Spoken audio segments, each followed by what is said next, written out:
Federal میں اگر ہم دیکھیں پیمس کے اندر، لاہور، کراچی کے اندر ایک ٹیچنگ ہاسپٹل کے اندر ہی 1000 سے زیادہ ڈاکٹرز ہوتے ہیں، 1500 کے قریب ڈاکٹرز، جبکہ اس وقت ہمارے پورے جی بی کے اندر ٹوٹل جو سیٹ کریشن ہے ڈاکٹروں کی، اسپیشلسٹ، ایڈمن کیڈر کی ملا کے، وہ بمشکل 500 ہے۔ اس 500 میں سے بھی جو ایم اوز کی سیٹیں ہیں وہ زیادہ ہیں، ایم اوز کی سیٹیں جو ہے وہ 300 کے لگ بھگ ہیں، باقی اسپیشلسٹ کی 150 کے قریب ہے، اور 150 میں سے بھی آدھی خالی ہے اس وقت۔ اچھا جی، تو بہت سارے ایشوز، کیونکہ ہمارے جتنے بھی ڈاکٹرز اس وقت فارغ التحصیل ہو کے آتے ہیں، ان کے لیے سب سے پہلے تو یہاں پہ سیٹیں خالی نہیں ہیں۔ جو ایم بی بی ایس کر کے آتے ہیں ان کے لیے ایم او کی اور ڈینٹل آفیسرز کی سیٹیں خالی نہیں ہیں اس وقت۔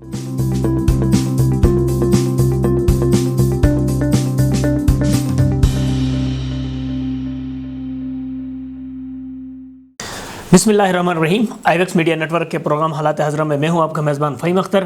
ناظرین، صحت کے شعبے کو ہمیشہ جو بھی حکومت آتی ہے اس دعوے کے ساتھ آتی ہے کہ صحت کا شعبہ ہماری بنیادی ترجیح ہے اور اس پر ہم عمل درآمد کرائیں گے، اور جتنے یہاں کے صحت کے شعبے سے متعلق مسائل ہیں ان کو حل کریں گے۔ لیکن ہمیشہ سے یہ دیکھنے میں آیا ہے کہ صحت کے شعبے کو درپیش مسائل کم ہونے کی بجائے بڑھتے جاتے ہیں، ہسپتالوں کی صورتحال وہیں کے وہیں ہے اور مریضوں کو وہاں پر ادویات تک نہیں ملتے ہیں۔ اس سلسلے میں اور اس معاملے کے اوپر صحت کے شعبے کو جس طریقے کے مسائل درپیش ہے ان پر گفتگو کرنے کے لیے آج ہم نے دعوت دی ہے ینگ ڈاکٹرز ایسوسی ایشن گلگت بلتستان کے صدر ڈاکٹر اعجاز ایوب صاحب کو۔ ڈاکٹر صاحب، سب سے پہلے تو آپ کو خوش آمدید۔ پہلا سوال آپ سے یہ ہے کہ یہ صحت کا شعبہ ہمیشہ ہر حکومت کی ترجیح بھی ہوتی ہے، اس کے اوپر کام بھی کرتے ہیں، ہر قسم کی چیزیں، اس کے باوجود صورتحال وہی ہے کہ مریض ہاسپٹل میں آتا ہے تو وہ اسی طریقے سے اس کو سہولیات نہیں ملتی، کیا وجہ ہے آخر اس کی؟ بہت شکریہ فہیم صاحب، آپ نے اس پروگرام میں مجھے مدعو کیا اور صحت کے شعبے کے حوالے سے اور جو نوجوان ڈاکٹروں کے مسائل ہیں اس حوالے سے بات کرنے کا موقع فراہم کیا۔ بالکل آپ کی بات سے میں اتفاق کرتا ہوں کہ جو بدقسمتی سے صحت کا جو شعبہ ہے وہ تمام اس سے سابقہ جتنی بھی حکومتیں رہی ہیں، اگر میں یہ کہوں کہ سب میں باقی شعبوں کی نسبت اس کو نگلیکٹ کیا گیا ہے تو یہ بات غلط نہیں ہوگی۔ اگرچہ حفیظ صاحب کی گورنمنٹ میں کچھ ایسے میگا پروجیکٹس بھی ہوئے ہیں جس میں کارڈیک ہاسپٹل، میڈیکل کالج کے لیے سائٹ سلیکشن، شہید سیف الرحمان ہاسپٹل، کچھ اس طرح کے پروجیکٹس ہوئے ہیں، کینسر ہاسپٹل وغیرہ، جو کہ ایک اچھی اچیومنٹ ہے، لیکن بدقسمتی سے ابھی تک ان میں سے کوئی بھی پروجیکٹ جو ہے وہ مکمل نہیں ہو سکا ابھی تک۔ اور سب سے بڑا جو میں یہ سمجھتا ہوں اور تمام ڈاکٹرز کی جو متفقہ رائے ہے وہ یہ ہے کہ گلگت بلتستان میں ہیلتھ کا شعبہ تب تک ڈیولپ نہیں ہو سکتا ہے جب تک یہاں پہ کوئی میڈیکل کالج اور ٹیچنگ ہسپتال نہیں بنتا، کیونکہ یہ وہ ادارے ہوتے ہیں جہاں پہ ریسرچ ہوتی ہے جو ڈاکٹروں کے لیے اور ساتھ ساتھ جو الائڈ سٹاف ہے ہمارے، نرسنگ، پیرامیڈکس، سب کے لیے یہ ایک نرسری کی حیثیت رکھتی ہے۔ یہاں سے ڈاکٹرز بھی ٹریننگ حاصل کر سکتے ہیں اور ہر شعبے کے اندر، یعنی اس وقت گلگت بلتستان میں بہت سارے شعبے ایسے ہیں جس میں ہمارے پاس ڈاکٹرز نہیں ہیں، اگر ڈاکٹر آ بھی جائیں تو ان کے پاس وہ سہولیات نہیں ہے یا وہ مشینری نہیں ہے، تو اس وجہ سے بہت سارے ہمارے ڈاکٹرز یہاں سے مجبوراً واپس چلے جاتے ہیں۔ صحیح۔ تو اس لیے یہ تو سب سے جو پرمنٹ سولوشن ہے وہ میڈیکل کالج اور ٹیچنگ ہاسپٹل ہے۔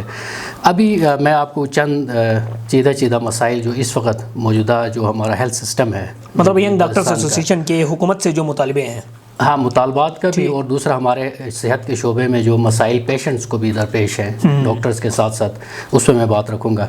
تو ہاسپٹلس کے اندر انفارچونیٹلی صحت کا بجٹ کم ہونے کی وجہ سے، کیونکہ صحت کا شعبہ ایسا ہے کہ جس کے لیے خاطر خواہ رقم درکار ہوتی ہے، اگر پیشنٹ کو فری ٹریٹمنٹ فراہم کرنا ہو، اگر اسپتال کے اندر جتنی بھی طبی سہولیات ہیں وہ اگر فراہم کرنی ہو تو اچھی خاصی رقم بنتی ہے اس کی، تو اس کے لیے اگر گورنمنٹ کے پاس ریسورسز نہیں ہے تو اس کا الٹرنیٹ وے جو ہے وہ انشورنس پالیسی کے تھرو، جس طرح دیگر صوبوں کے اندر اس کا آغاز جی بی میں لیا گیا تھا، ہاں، اس کو پریکٹیکل امپلیمنٹ کریں۔ فی الحال اس وقت جتنی بھی جو بھی سٹیپس لیے گئے ہیں وہ صرف کاغذی کارروائی کی حد تک یا زبانی کلامی باتیں ہی ہوئی ہیں، اس کو پریکٹیکل امپلیمنٹ انفارچونیٹلی نہیں کیا گیا ہے۔ اگر اس کو پریکٹیکل امپلیمنٹ کیا جاتا ہے تو پھر تبھی جو ہے یہاں پہ صحت کے شعبے میں بہتری آ سکتی ہے۔ صحیح۔ ڈاکٹرز کے جو ایشوز ہیں اس میں تو بہت سارے ایشوز، کیونکہ ہمارے جتنے بھی ڈاکٹرز اس وقت فارغ التحصیل ہو کے آتے ہیں ان کے لیے سب سے پہلے تو یہاں پہ سیٹیں خالی نہیں ہیں، جو ایم بی بی ایس کر کے آتے ہیں ان کے لیے ایم او کی اور ڈینٹل آفیسرز کی سیٹیں خالی نہیں ہیں اس وقت۔ نئی سیٹ کریشن لاسٹ ایئر 200 پوسٹوں کی گئی تھی وفاق میں، وہاں سے اس پہ آبجیکشنز لگے, اس کو واپس بھجوایا گیا. اس دفعہ پھر جو ہے دوبارہ سے 200 سیٹوں کی کریشن وفاق کے لیے بھجوائی گئی ہے. اب ڈونٹ نو کہ وہ کب تک جو ہے نا اس کے اوپر عمل درآمد ہوتا ہے. ایک طرف ہم دیکھتے ہیں سر 7 DHQ ہاسپٹلس بالکل غیر فعال ہیں, ایک طرف سالانہ صرف 200 ڈاکٹرز کی منظوری ملتی ہے کنکرنس کی, تو اس طریقے سے مسائل حل ہو سکتے ہیں؟ اس وقت جو موجودہ ہیلتھ سسٹم ہے ہمارا ڈسپینسری BHUs اور DHQ لیول کا, اس کے اندر ایک کیپیسٹی جو ہے کھپت جو ہے ڈاکٹروں کی وہ نیئرلی سیچوریشن کے قریب ہے. جب تک یہاں پہ کوئی ایسا ادارہ نہیں بنتا, جیسے میں نے آپ کو شروع میں ہی بتایا تھا ٹیچنگ ہاسپٹل اس طرح کا ادارہ نہیں بنتا, تو یہ سارے جو جب ٹیچنگ ہاسپٹل بنے گا تو خود بخود ہر شعبے کے اندر سیٹیں کریٹ ہوں گی. ایک ٹیچنگ ہاسپٹل اگر میں آپ کو کہوں کہ فیڈرل میں اگر ہم دیکھیں PIMS کے اندر, لاہور کراچی کے اندر, ایک ٹیچنگ ہاسپٹل کے اندر ہی 1000 سے زیادہ ڈاکٹرز ہوتے ہیں, 1500 کے قریب ڈاکٹرز, جبکہ اس وقت ہمارے پورے GB کے اندر ٹوٹل جو سیٹ کریشن ہے ڈاکٹروں کی, اسپیشلسٹ ایڈمن کیڈر کی ملا کے, وہ بمشکل 500 ہے. اس 500 میں سے بھی جو MOs کی سیٹیں ہیں وہ زیادہ ہیں.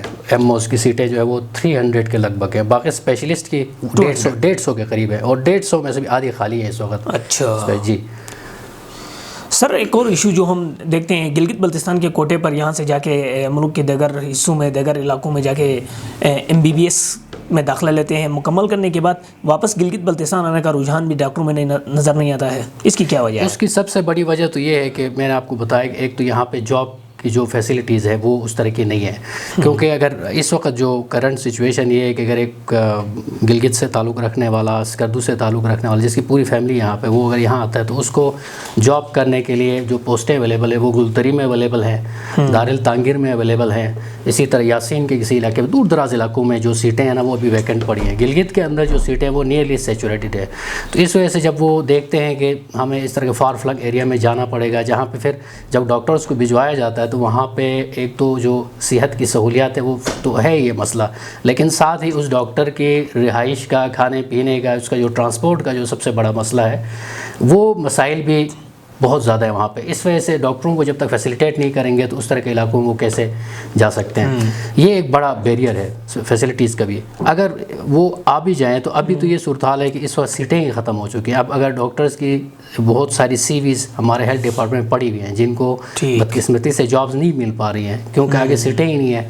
اس وجہ سے دوسری جو وجہ ہے وہ یہ ہے کہ یہاں پہ جاب اٹریکشن نہیں ہے ڈاکٹرز کے لیے. تنخواہیں ملک کے دیگر صوبوں کی نسبت سب سے کم ہیں. اس کے ساتھ ساتھ یہ ہے کہ دیگر صوبوں کے اندر جب ڈاکٹر کسی ہاسپٹل میں کام کرتا ہے تو اس کے ساتھ ساتھ جب وہ FCPS پارٹ 1 یا مختلف جو شعبے ہیں جس میں اسپیشلائزیشن کرنا چاہتا ہے تو ان ہاسپٹلس کے اندر وہ فیسلٹی موجود ہوتی ہے.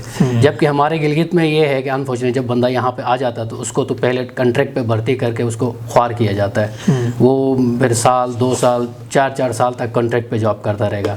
اس کے ساتھ اس کو اگر اس کا پارٹ 1 پاس ہو بھی جاتا ہے, وہ کہیں ٹریننگ کرنا بھی چاہے تو اس دوران گلگت کے اندر چونکہ ٹیچنگ ہاسپٹل کوئی نہیں ہے تو پھر اس کو مجبوراً پنجاب کی طرف جانا پڑے گا, سندھ کی طرف, فیڈرل کی طرف جانا پڑے گا. صحیح. تو یہاں سے 2 ہی صورتوں میں جا سکتا ہے, یا نوکری چھوڑ کے چلا جائے واپس, یا پھر یہاں پہ گورنمنٹ کی طرف سے یہ ہے کہ جو ریگولر ڈاکٹرز ہیں ان کے لیے ایک ٹریننگ پالیسی موجود ہے.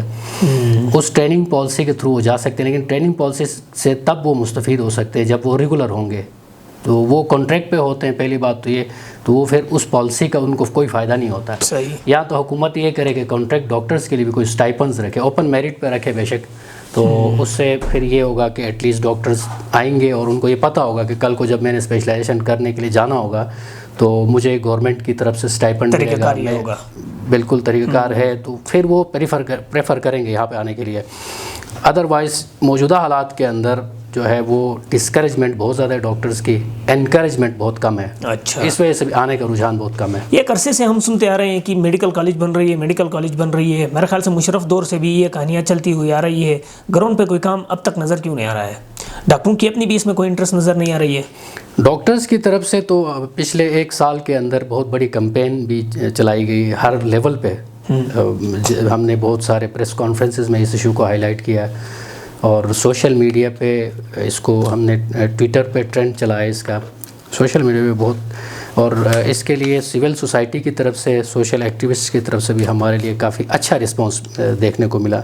اور یہ بہت اچھی بات ہے کہ موجودہ جو گورنمنٹ ہے وہ اس پہ کچھ پریکٹیکل سٹیپس بھی لینا چاہ رہی ہے، اور سی ایم صاحب نے اعلانات کیے ہیں. اگرچہ اس کے لیے میڈیکل کالج کا جو منصوبہ ہے یہ بہت بڑا پروجیکٹ ہوتا ہے، اس کے لیے اربوں کی مد میں رقم چاہیے ہوتی ہے، اور اس کو پریکٹیکلی امپلیمنٹ کرنے کے لیے ہمیں پھر دیگر صوبوں کے اندر جو ماڈلز ہیں اس کو اڈاپٹ کرنا پڑے گا، کیونکہ میڈیکل کالج جب ہم بناتے ہیں تو اس کا معیار بھی اس برقرار رکھنا ہوتا ہے. اگر اس کا معیار ہم برقرار نہیں رکھ پاتے ہیں تو پھر Pakistan medical and dental council یا پاکستان میڈیکل کمیشن جو ہے اس کو ریکمینڈ نہیں کرتی ہے، ریکگنائز نہیں کرتی. تو ایسا میڈیکل کالج جو ریکگنائز ہی نہ ہو، اس میں سے فارغ التحصیل اسٹوڈنٹ جو ہے وہ ڈاکٹر نہیں کہلا سکتے ہیں. تو ڈاکٹر صاحب ہمارے پاس وقت مختصر ہے. پرسوں گزشتہ جو اسمبلی اجلاس ہوا اس میں ڈاکٹروں کا ایک بل بھی اسمبلی میں آیا تھا، اس پہ بھی ہم آپ سے آپ کی رائے لیں گے وہ کس سلسلے میں ہے. اور آج وزیر اعلیٰ کے ترجمان کی جانب سے فیس بک پر ایک انہوں نے پوسٹ بھی کیا ہے کہ ہمیں ایک ایسا نظام ورثے میں دیا گیا ہے جہاں پر کسی مریض کا یا میت کا پوسٹ مارٹم کرنے کے لیے ڈاکٹر کا 4 گھنٹے انتظار کرنا پڑتا ہے. کیا اس میں ڈاکٹروں کی طرف سے بھی سوالات نہیں اٹھتے ہیں؟ اس ایشو پہ پہلے بھی ہم نے بہت اس پہ ڈیبیٹ ہوئی ہے ہماری. سب سے پہلے تو یہ کہ ہیلتھ کے شعبے میں جتنے بھی مسائل ہیں اس کا سارا ملبہ ڈاکٹروں کے اوپر ڈال دیا جاتا ہے. حالانکہ ڈاکٹروں کا اس ایشو کے اندر یہ ہے کہ ایک ڈاکٹر اس وقت ہمارا جو میڈیکل آفیسر ہوتا ہے PHQ جو اس وقت پروونشل ہیڈ کوارٹر ہے پورے گلگت بلتستان کا، یہاں پہ دن کو 2 بجے جب چھٹی ہوتی ہے تو ایک میڈیکل آفیسر تعینات ہوتا ہے جو پورے PHQ کو دیکھتا ہے. اس میں وارڈ کا نظام بھی اس نے چلانا ہے، ایمرجنسی کا نظام بھی چلانا ہے. اگر اس دوران اگر کسی اسپیشلسٹ کو بلانا بھی ہو اس کو فون کال کر کے اس کی پیچھے گاڑی بھی اس نے بھجوانی ہوتی ہے. یہ ساری ذمہ داری ایک ڈاکٹر کی، اور وہ دوپہر 2 بجے سے اگلے دن صبح 8 بجے تک ایک ڈاکٹر اس پورے سسٹم کو چلا رہا ہوتا ہے. تو ایسے میں اگر پوسٹ مارٹم کے لیے 4 گھنٹے نہیں، اگر فرض خدا نہ خواستہ وہاں پہ 12 گھنٹے بھی لگ جاتے تو اس کا ذمہ دار ڈاکٹر کو ٹھہرانا بھی یہ بھی اچھی جائز بات نہیں ہوگی.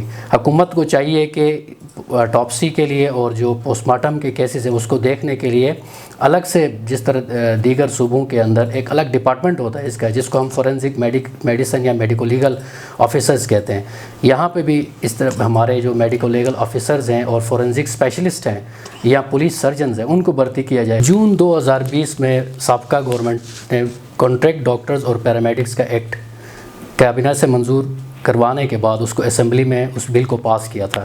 جب وہ بل گورنر صاحب کی طرف بھجوایا گیا تو وہاں سے کچھ اعتراضات اس کے اوپر اٹھائے گئے اور واپس اس کو اسمبلی میں بھجوایا گیا. جس وقت اسمبلی میں وہ ایکٹ پہنچا تو تب تک سابقہ گورنمنٹ وہ اس کا جو دورانیہ تھا وہ ختم ہوا، پھر نگران گورنمنٹ آئی. تب ہمیں یہ بتایا گیا کہ ابھی جب نئے الیکشن ہوں گے، نئی گورنمنٹ آئے گی تو اس بل کو اسمبلی میں پیش کیا جائے گا، اور وہاں سے اس کے اوپر جتنے بھی تحفظات ہیں، جو بھی اس کے اوپر کوئریز لگائی ہیں گورنر صاحب نے، اس کو دور کر کے ہم اس کو ایکٹ کو واپس گورنر صاحب کے پاس بھجوائیں گے سگنیچر کے لیے. جون سے لے کے ابھی اپریل تک لگ بھگ 10 مہینے کا عرصہ گزر چکا ہے، لیکن وہ ایکٹ جون کا تو اسمبلی میں پڑا ہوا ہے. اس وقت یہ صورتحال ہے کہ اس کے لیے ایک سلیکٹ کمیٹی ابھی بنی نہیں ہے. وہ سلیکٹ کمیٹی بنے گی، وہ اس کے ایکٹ کو، یہ ڈاکٹروں کا میرے خیال سے پہلا ہی ایکٹ ہے بالکل یہ ایکٹ ہے. اور یہ ایکٹ جو ہے اس وقت پاس کیا گیا تھا جس وقت یہاں پہ کورونا پینڈیمک اپنے عروج پہ تھا گلگت بلتستان میں، اور ہم اس دوران آپ کو بخوبی یاد ہوگا کہ ہمارے ڈاکٹرز پیرامیڈکس نے بے انتہا قربانیاں دی. ہمارا ایک ڈاکٹر شہید ہوا، پیرامیڈیکل سٹاف شہید ہوا، بہت سارے ڈاکٹرز پیرامیڈکس خود بیمار، ان کے گھر والے بیمار ہوئے، متاثر ہوئے. اتنی ساری قربانیاں دینے کے باوجود بھی وہ کانٹریکٹ ڈیوریشن کا ایکٹ ابھی تک اسمبلی سے مکمل طور پر پاس نہیں ہو سکا اور ابھی تک گورنر صاحب سے سائن نہیں ہو سکا. تو لہٰذا یہ ہماری پچھلی دفعہ جب ہم نے پریس کانفرنس بھی کیا تھا 15 مارچ کو، اور اس وقت ہم نے گورنمنٹ کو 2 سے 3 ہفتے کا ایک ڈیڈ لائن بھی دیا تھا تمام ڈاکٹرز کی متفقہ رائے پہ، لیکن وہ 2 ہفتے کا ڈیڈ لائن گزر چکا، تقریباً 1 مہینہ گزر چکا. ابھی تک اس ایکٹ پہ کوئی سنجیدگی سے کام نہیں ہو سکا ہے، اور ہم نے ابھی ماہ رمضان کی وجہ سے اپنا جو احتجاج ہے اس کو پوسٹ پون کیا ہے. اگر یہی مہینہ ہے، اس دوران اس کے اوپر جتنی بھی قانونی چارجوئی ہو سکتی ہے حکومت اس پہ کرے، ورنہ پھر ہم عید کے بعد دوبارہ سے احتجاج کرنے میں مجبور ہوں گے. بہت شکریہ ڈاکٹر صاحب. ہمارے پاس وقت مختصر ہے. گلگت بلتستان میں صحت کے شعبے کے حوالے سے وزیر اعلیٰ نے ایک اعلان بھی کیا ہے کہ 30 جون تک گلگت بلتستان کے تمام 10 اضلاع کے DHQ کو فعال کریں گے. پروگرام سے اپنے میزبان فہیم اختر کو اجازت دیجیے. اللہ حافظ.